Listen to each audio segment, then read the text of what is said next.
सर्वांना माझी कळकळीची विनंती अशी आहे की आजच्या कीर्तनातून किमान सासूसुनीच्या गप्पा, बेवड्याच्या कथा, व्हॉट्सअपचे जोक नाही का, सासरा जावाय चुटकुले, हे काही मिळणार नाही. भले नाही मला पुढल्या वर्षी बोलवलं तर काय हरकत नाही, पण हे मिळणार नाही. कारण एकमेव हे व्यासपीठ असं राहिलेलं आहे की ज्यामुळं ह्या जनाचा, श्रोत्यांचा, हरिभक्तांचा उद्धार होणार आहे. हे एवढंच एक व्यासपीठ राहिलेलं आहे. त्याही व्यासपीठावरती जरा अतिक्रमण झालंच म्हणायला काय हरकत नाही. प्रदूषित झालं हे व्यासपीठ. अंगविक्षेपानं नाचणं,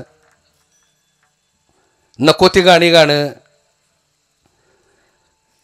सासूसुने पलीकडे काय सांगताच आहे ना. ज्ञानेश्वरी संपली, गाथा संपली, भागवत संपला, म्हणून आम्ही ही विनोद सांगायला लागलोय कीर्तनातनं. या व्यासपीठावरनं हे असं धतिंगपणा आम्ही सुरू केलेला आहे. त्या संत महात्म्यांच्या आत्म्याला काय वाटत असेल, आम्ही काय करून ठेवलं आणि ह्यांनी काय तमाशा मांडलाय. किमान त्या संतांच्या आत्म्याला तरी किमान समाधान लाभावं. ह्या संत महात्म्यांनी जननिंदा सहन केली.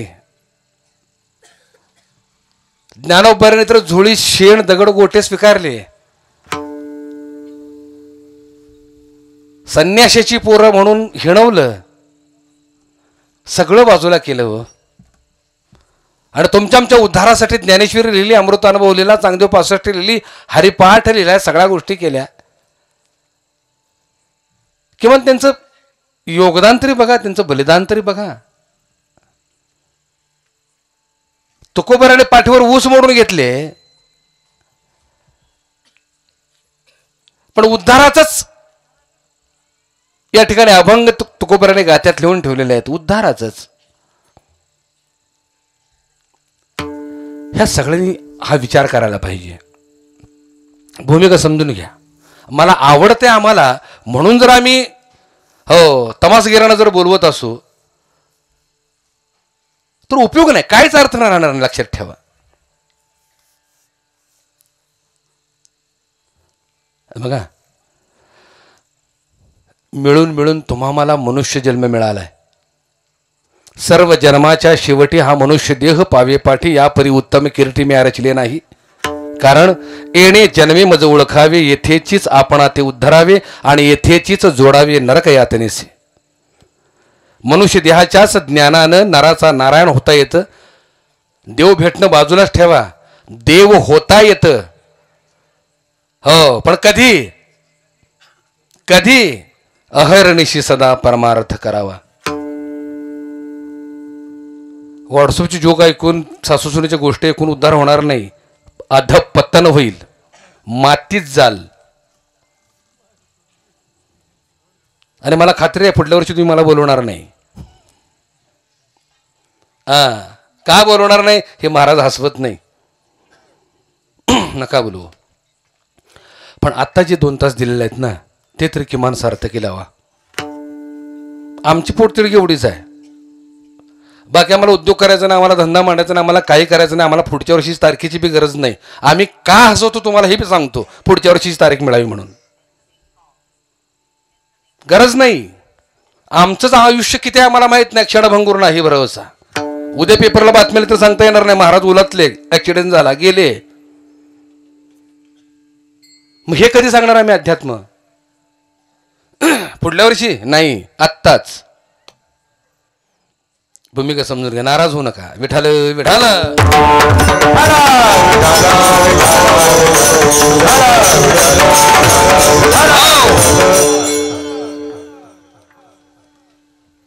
देवाच्या घरी जाणं म्हणजे चौघांच्या खांद्यावरनं जाणं असंच ना? नाही. आता मनाचा कान करून ऐका. देवाच्या घरी जाणं म्हणजे चौघांच्या खांद्यावरनं जाणं हा तुमचा आमचा भ्रम आहे. देवाच्या घरी तुम्ही आम्ही जात असतो, चौघांच्या खांद्यावरून हा देह जात असतो. तुमचा आमचा प्रवास देवापर्यंत आहे आणि या देहाचा प्रवास स्मशानभूमीपर्यंत आहे. भूमिका समजून घ्या. मी देह नाही, देह माझा नाही, मी देहा वेगळा निसंग परतत्व परब्रह्म आहे. आधी लक्षात ठेवा. या देहाचा आणि आपला काडी मात्र संबंध नाही. या देहाचा आधार फक्त भगवत प्राप्तीसाठी घेतलेला आहे, हरिकथेसाठी घेतलेला आहे, भगवत भजनासाठी घेतलेला आहे, किंबहुना नर देहाचे ज्ञाने सच्चिदानंद पदवी घेणे, एवढ्यासाठी तुम्ही आम्ही मनुष्य देहात आलोय.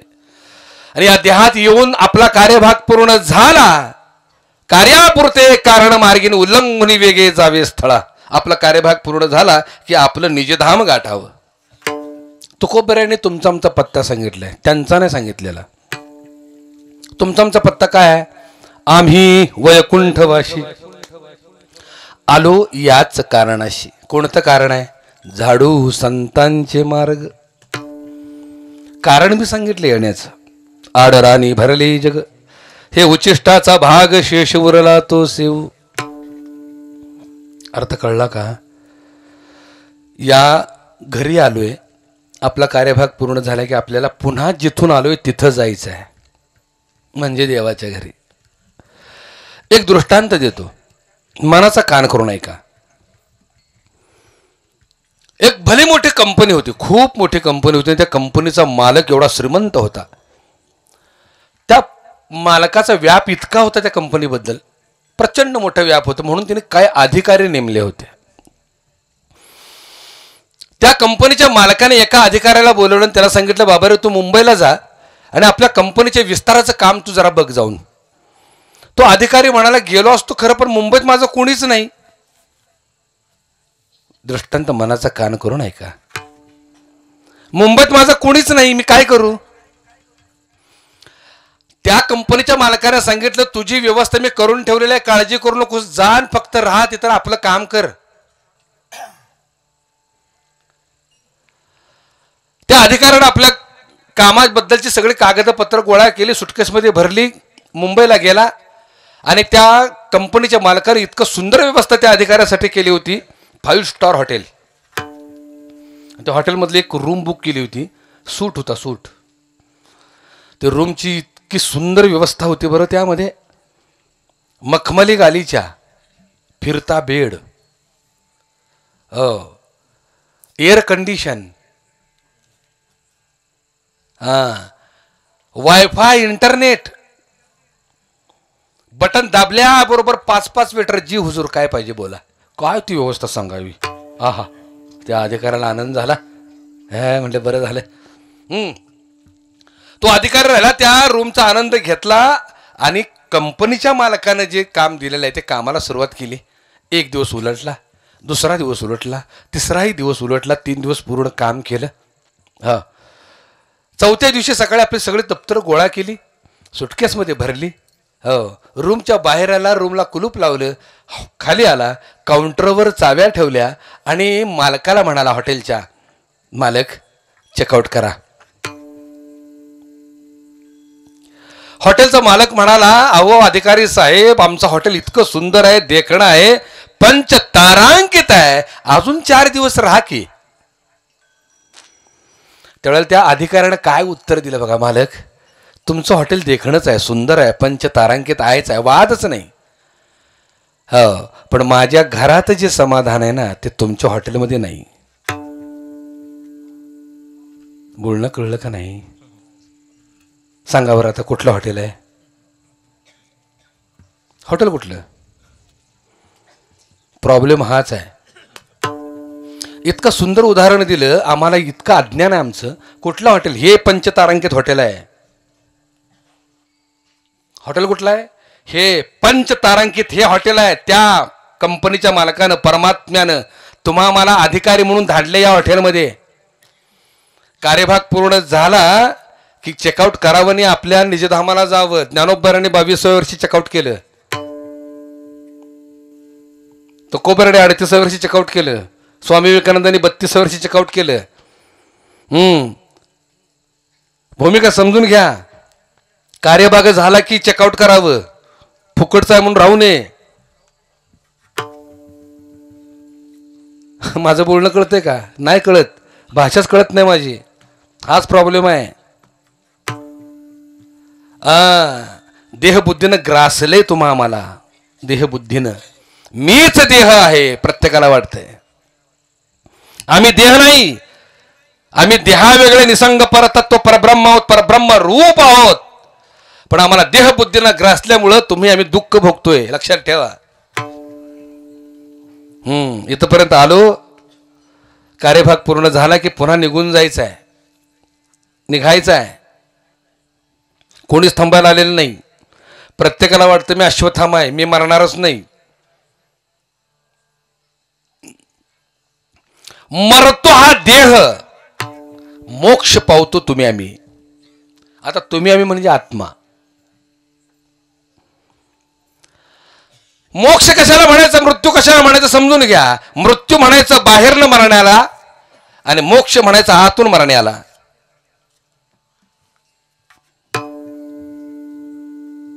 माझं बोलणं कळते का? वैकुंठाला जाता येतं पण देह ठेवून नाही, देहासहित वैकुंठाला जाता येतं. कारण वैकुंठ शब्दाचा अर्थ बघा किती गोड आहे. वय म्हणजे नाही आणि कुंठ म्हणजे दुःख. ज्या अवस्थेमध्ये दुःखाचा लवलेश नाही, अशा अवस्थेला वैकुंठ म्हणतात.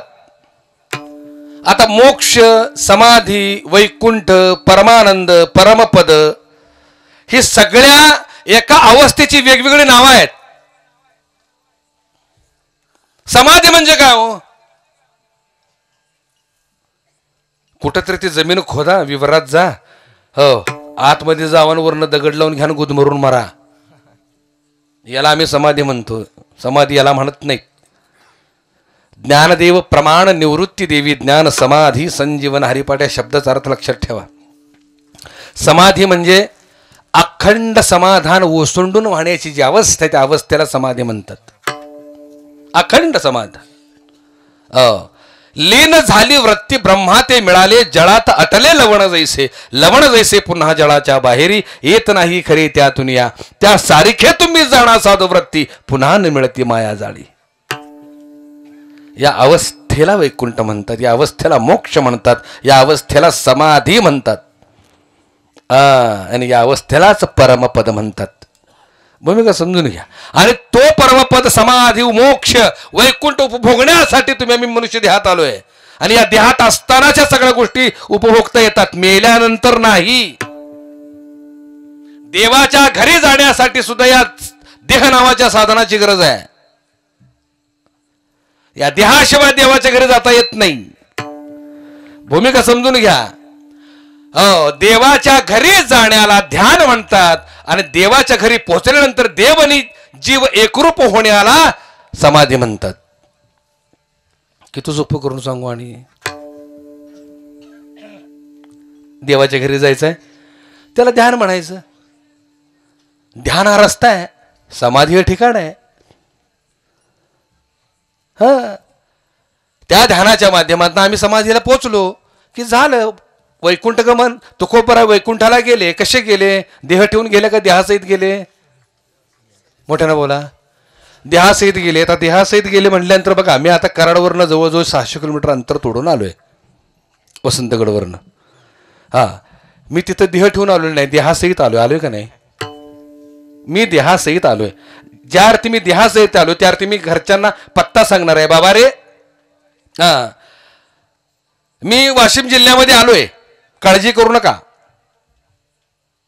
माझं बोलणं समजून घ्या. तसं तुकाराम महाराज देहासहित वैकुंठाला गेलेत. याचा अर्थ देहासहित जे वैकुंठाला जातो म्हणजे कुठंतरी तो पत्ता असावा का नाही? वैकुंठाला तालुका असावा, जिल्हा असावा, राज्य असावं, देश असावा. आम्ही हुडकले का कधी? आम्ही कधी हुडकले का? नाही हुडकलेलं. का हुडकलेलं नाही? आम्हाला वैकुंठ म्हणजे काय हेच माहित नाही. कशाला हुडकायला जातोय आम्ही? तुकोबरायांच्या वैकुंठ गमनाबद्दल तर्कवितर्क भरपूर आहेत, वाद विवाद आहेत, तंटे आहेत, भांडणं आहेत. तिकडं आपल्याला जायचंच नाही. वैकुंठ ही एक अवस्था आहे, देहातच ती अवस्था उपभोगता येते. पाण्यात मीठ एकदा विरघळलं की जसं वेगळं पण करता येत नाही, तसं आत्मा परमात्म्यात मिसळला की ते वेगळं पणच करता येत नाही. ह्या अवस्थेलाच वैकुंठ अवस्था म्हणतात. लक्षात ठेवा. अरे फक्त तुकोबऱ्याच नाही उपभोगू शकत, तुम्ही आम्ही सुद्धा तो वैकुंठ अवस्था उपभोगू शकतो. पण त्याला गरज आहे लीन होण्याची, अनन्यतेने शरण जाण्याची, देहबुद्धी संपवण्याची. समजून घ्या. आणि म्हणून देवाच्या घरी जाणं वेगळं आणि स्मशानात जाणं वेगळं. आजच्या अभंगातून जनाबाईनं तुम्हाला हेच सांगितलेलं आहे. आम्ही आलोय कुठून, करतोय काय, जायचंय कुठं, जिथून आलोय ते ठिकाणी विसरलो आम्ही. म्हणजे जिथून आलोय त्या ठिकाणाला उगम म्हणतात आणि जिथं पोचलोय त्याला भवसागर म्हणतात.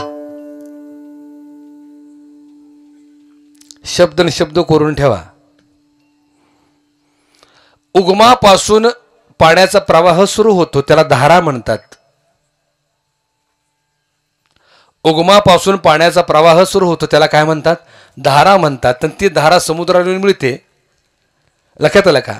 पण ज्या त्या धारेला लक्षात येतं की बाबा रे हे समुद्र म्हणजे सागर म्हणजे भवदुःख आहे. आणि हे खरं समाधान कुठे तर उगमात आहे, जिथून आलोय तिथं आहे. मग ती धारा पुन्हा उलट्या दिशेनं व्हायला लागते. त्या धारेचं रूपांतर कशात होतं, राधात होतं. भूमिका समजून घ्या. जीवात्मा तुम्ही आम्ही प्रवाहानं धारा रूपानं समुद्रापर्यंत आलो, सागरापर्यंत आलो. या भव सागरामध्ये तुम्ही मी गटकाळ्या खातोय. भव नदीचे पाणी रे गड्या मोठे ओढीते, भल्या भल्या पोहणाऱ्यांना उलथुरे पाडीते. अभंगाकडे थेट येऊया. सुंदर माझे जाते गे फिरते बहुते गे, ओव्या गावो कौतुके तू ये रे बा विठ्ठला. जात कोणाकोणाला माहित आहे? हात वर करा बरं जरा. सगळ्यांना जातं माहित आहे. वा, ते काय झाले, ते घरघंटे आल्यापासून जाती सगळी विरली, निघून गेली. घरघंटे म्हणजे कळलं का, काय म्हणतो तुम्ही त्याला, आटाचक्की, गिरणी, घरघंटे आमच्याकडे म्हणतात त्याला. आटाचक्की. ते आल्यापासून जातं विरलं. आणि ते यायच्या आधी बी दळायचं काम आमच्याकडे होतं, बरोबर आहे ना. आपल्याकडेच होतं की दळायचं काम. पाटील कोणीकडं येतो दळून, सरपंच तुम्ही कोणीकडं येतो कांडून. म्हणजे दळा कांडायचं काम आपल्याकडे होतं. माऊलीकडून तुमच्याकडे काय एवढं खास काम नव्हतं, नाही का. सुंदर माझे जाते गे फिरते बहुते के, ओव्या गाऊ कौतुके तू ये रे बा विठ्ठला. सिस्टीमची पॉवर कमी केली का? हा, ठीक आहे. ऐकायला येते ना, फक्त जरा मला मोठ्यानं बोलावं लागतं.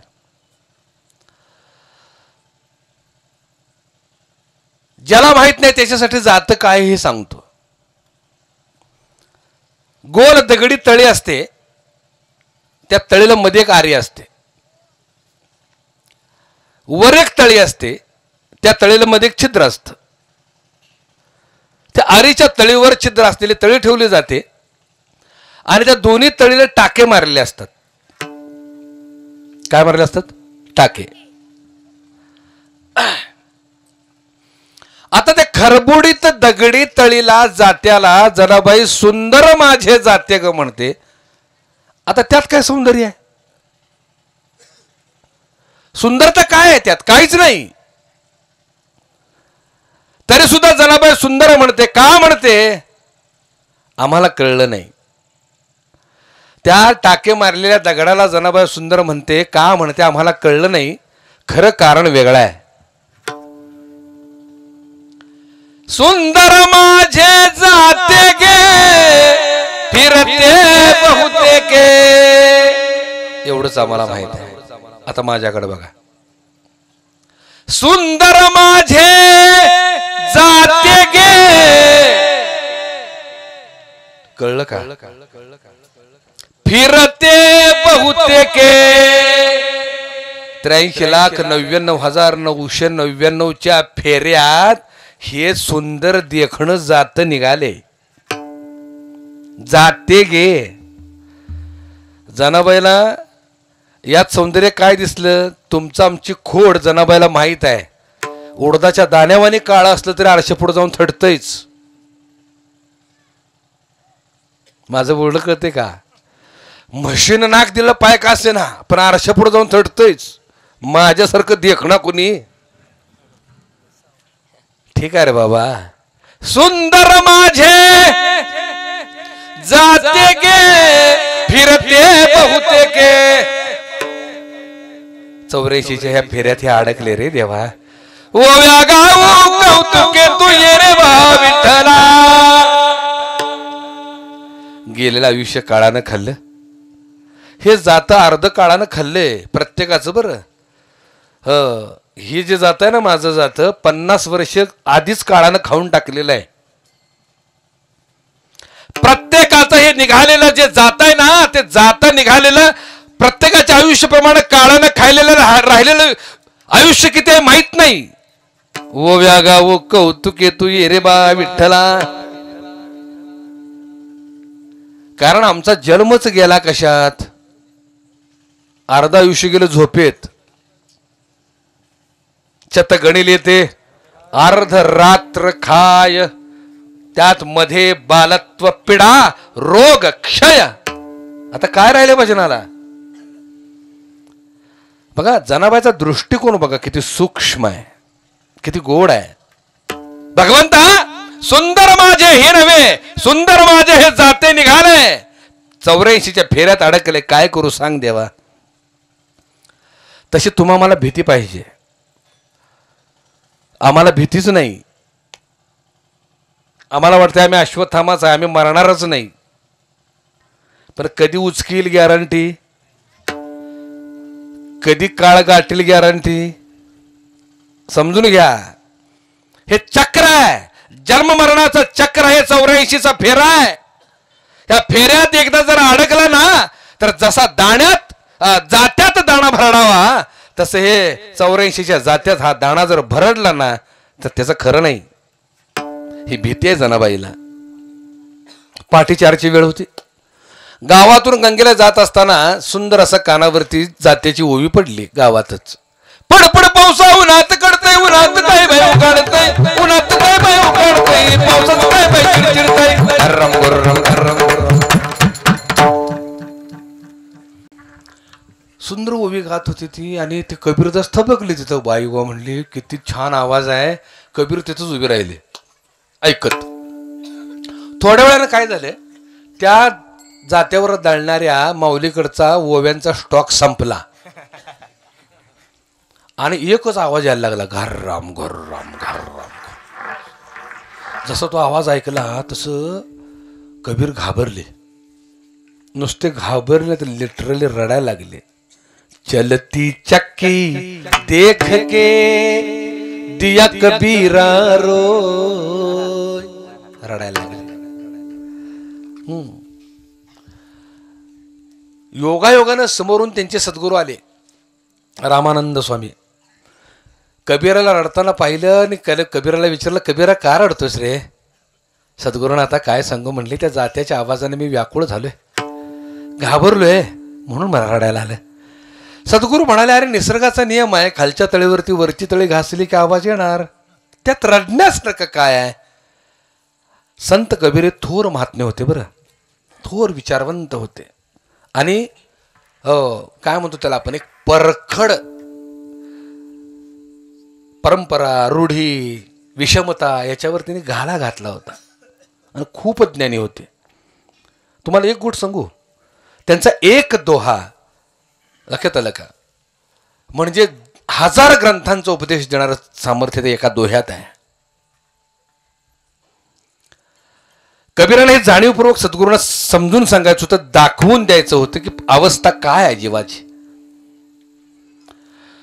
सद्गुरूला म्हणाले, सद्गुरूनाथा तसं नाही, चला माझ्या बरोबर. सद्गुरूंच्या हाताला धरलं, जिथं दळण चाललं होतं तिथं घेऊन गेले. आणि प्रसंग काय होता, सुपात धान्य होतं, जात होतं आणि ते माऊली दळत होती. सुपातले दाणे जात्यात पडत होते आणि त्यांचं पीठ होऊन बाहेर पडत होतं. सद्गुरूंना आता हा प्रसंग बघा म्हणले, आज मी सुपात आहे, आज मी सुपात आहे, पण या 84च्या जात्यात हो हा जर दाणा अडकला तर त्याचं पीठ झाल्याशिवाय राहणार नाही देवा. हे बघा म्हटले प्रसंग, हे सुपातले दाणे त्यात जात आहेत, त्यांचं पीठ होऊन बाहेर येते, तसं माझं पीठ होऊ नये म्हणून मी रडतोय. सद्गुरु त्यालाच म्हणावं तत्क्षणी उत्तर देणारा. अशा सद्गुरूला शरण जावं की जो निमित्त शोधत नाही उत्तर द्यायला. तू लहान आहेस अजून, तुला कळत नाही. असली गुरु दीड दमडीला बी खरेदी करू नये. जाणतेने गुरु भजिजे त्याने कृतकार्य होईजे, जैसे मूळ सिंचने सहजे शाखा पल्लव संतोषते. आज राजयोगी सद्गुरू दुरापास्त झालेत, प्रश्नच नाही. तुम्ही जर त्या सद्गुरूचे पाय शोधायला गेला तर मिळणारच नाहीत. लक्षात आलं का? कारण परंपरेने आलेल्या सद्गुरूकडे कोण बघायला तयार नाही. पण आम्हाला ही सुद्धा अक्कल नाही की ज्ञानोबा, तुकोबा, नाथराय ही सर्व मंडळी सद्गुरूला शरण जाऊन सिद्धपदाला पोचलेले आहेत. गाडाभर अभंग सद्गुरूच्या कौतुकाचे त्याने लिहिलेले आहेत. सद्गुरू कृपेशिवाय पुढे पाऊल टाकता येत नाही हे तरी सांगून ठेवलेलं आहे. तरी सुद्धा आम्ही गुरु परंपरेला नावं ठेवतो. का नावं ठेवतो सद्गुरू परंपरेला? काय महाभाग तरी एवढे असे आहेत बरं का, हे म्हणले तुमचा गुरु फिरू आपल्याला पटत नाही म्हणले, आम्हाला एकच कळतं रामकृष्ण हरी एवढा मंत्र बस. हे कुणासाठी सांगितले? सर्वसामान्यासाठी सांगितले, ज्याला कळत नाही त्याच्यासाठी सांगितले. काना वचनाची भेटी सरिसाची पै किरटी वस्तू होनी उठी कवणू एक जो. 8व्या अध्यायात ध्यानाबद्दल, अनुग्रहाबद्दल हे जे माऊलींनी लिहून ठेवले, उगीच लिहून ठेवले का? काना वचनाचे भेटी म्हणजे काय? सद्गुरूचं वचन आणि साधकाचा कान दोन्ही एकत्र आल्याबरोबर वस्तू होऊन उठी कवणू एक जो. वस्तू म्हणजे परमात्मा. सद्गुरूच्या अनुग्रहानंतरच जेव्हा जीवशिवाची ऐक्यता होते. भूमिका समजून घ्या. पण आम्हाला ते अमान्य आहे, मान्य नाही. का मान्य नाही? देवाकडे कुणी बी झुकेल, कुणी बी झुकेल. Anyone can bow down to God because he does nothing. त्याला काहीच कळत नाही. देवाला काही कळत नाही. कमरेवर हात ठेवून उभा आहे. पाप करून जा, भ्रष्टाचार करून जा, लबाडी करून जा, नाही का, वेश्यागमन करून जा, चोऱ्या माऱ्या करून जा, काही करत नाही. तसाच उभा आहे, काही करत नाही. म्हणून आम्ही त्याच्या पाया पडतो. त्याला काही कळत नाही म्हणून. डॉक्टर देवाला काहीच कळत नाही म्हणून त्याच्या आम्ही पाया पडतो. पण जिवंत सद्गुरूला शरण जायला आम्हाला लाज वाटते. का लाज वाटते? आमचा अहंकार आडवा येतो. मी का दर्शन घेऊ? का दर्शन घेऊ मी? हा आमचा अहंकार आडवा येतो. म्हणून आम्हाला सद्गुरू परंपरा नको आहे. आम्हाला शरण जायला आवडत नाही. आम्हाला अनन्यता आवडत नाही. भूमिका समजून घ्या. चुका सांगणारा मला कोणी नको आहे. द्वैताची झाडणी गुरु विण ज्ञान बोंबलतो आम्ही हरिपाठात, पण मान्य करत नाही गुरुपद. लक्षात ठेवा, गुरु परंपरा आम्ही मान्य करत नाही. सद्गुरू परंपरेचे आम्ही अभंग म्हणू, सद्गुरू आहे कृपा मजे केले, पण सद्गुरूला शरण जाता येत नाही. आम्हाला लाज वाटते. म्हणू नका, म्हणू नका. भूमिका समजून घ्या. सद्गुरू शिवाय पर्याय नाही. आणि आमचा अहंकार जर मावळायचा असेल तर सद्गुरूला शरण, अनन्यतेने शरण जाणं अत्यंत गरजेचं आहे. तरच दुःखापासून मुक्त होऊ. का? अहंकार ही अशी जखम आहे, ती आंधळी आहे.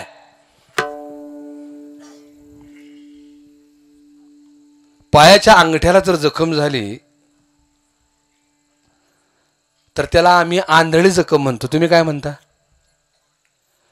जखम असते पण कळते कधी माहिती का? ठेच लागल्यावर, टेबलाचा पाय लागल्यावर, नाही का, पोरानं पाय दिल्यावर, चप्पल घालताना, बूट घालताना, आंघोळ करताना पाणी पडलं की दुखतं. ते माझं बोलणं कळलं का?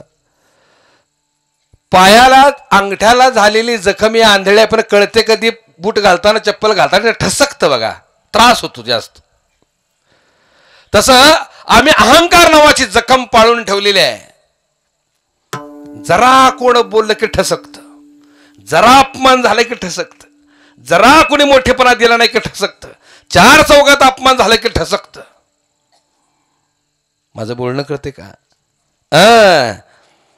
जखमच जर पायाला नसेल तर पोरानं पाय देऊ द्या, चप्पल बूट घालताना कळत नाही, आंघोळ करताना कळत नाही, टेबलचा पाय लागला तर कळत नाही का? जखमच नाही तर वेदना होतीलच कशा? तसा अहंकारच नाही तर दुःख होईल कसं?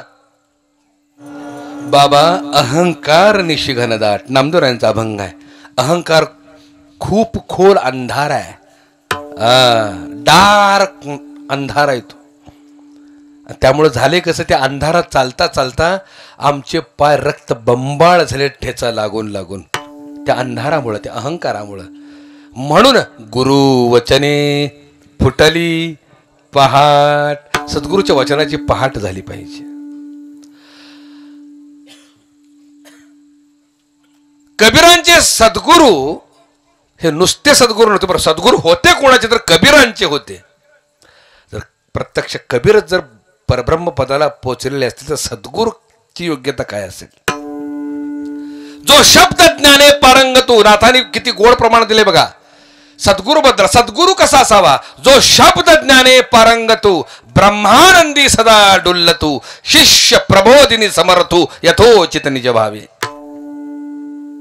शिष्याचं प्रबोधन समाधानकारक आणि स्वानुभवानं करणारा पाहिजे, तो ब्रह्मानंदात सदा डुलणारा पाहिजे आणि शब्द ज्ञानात पारंगत पाहिजे. त्याला म्हणायचं सद्गुरू. सद्गुरूने जवळ बोलवलं, कशाला रडतोयस, सांग बरं काय परिस्थिती आहे? म्हणले सद्गुरुनाथा, सुपातले दाणे जात्यात पडतात, त्यांचं पीठ होतं बाहेर पडते, तसं मला 84च्या जात्यात हा माझा दाणा अडकू नये आणि त्याचं पीठ होऊ नये, म्हणून मी काय करू सांगा? सद्गुरूने सांगितलं, बाबा रे जात कुणाच्या जीवावर फिरते? कबीरदास म्हणाले, आरीच्या जीवावर. बरोबर का? म्हणले हो. जरा जा जात्याजवळ आणि जरा छिद्रातनं बघ बरं, आरीच्या बोडाला काय दाणे चिकटलेत का? जाऊन बघितलं तर आरीच्या बुडाला 5-6 दाणे चिकटलेले होते. सद्गुरू म्हणाले, कबीरा आहेत का दाणे? म्हणले आहेत की, 5-6 दाणे चिकटलेत. त्यांचं पीठ झालंय का रे? म्हणले नाही देवा झालं त्यांचं पीठ. का झालं नाही? त्यांनी बुड सोडलं नाही. तसं 84च्या जातीचा माझा पांडुरंग हा आर्य आहे. त्या पांडुरंगाचं पाय सोडू नकोस, पीठ होणार नाही. पाय जर सोडलेस तर पीठ झाल्याशिवाय राहणार नाही. विठाल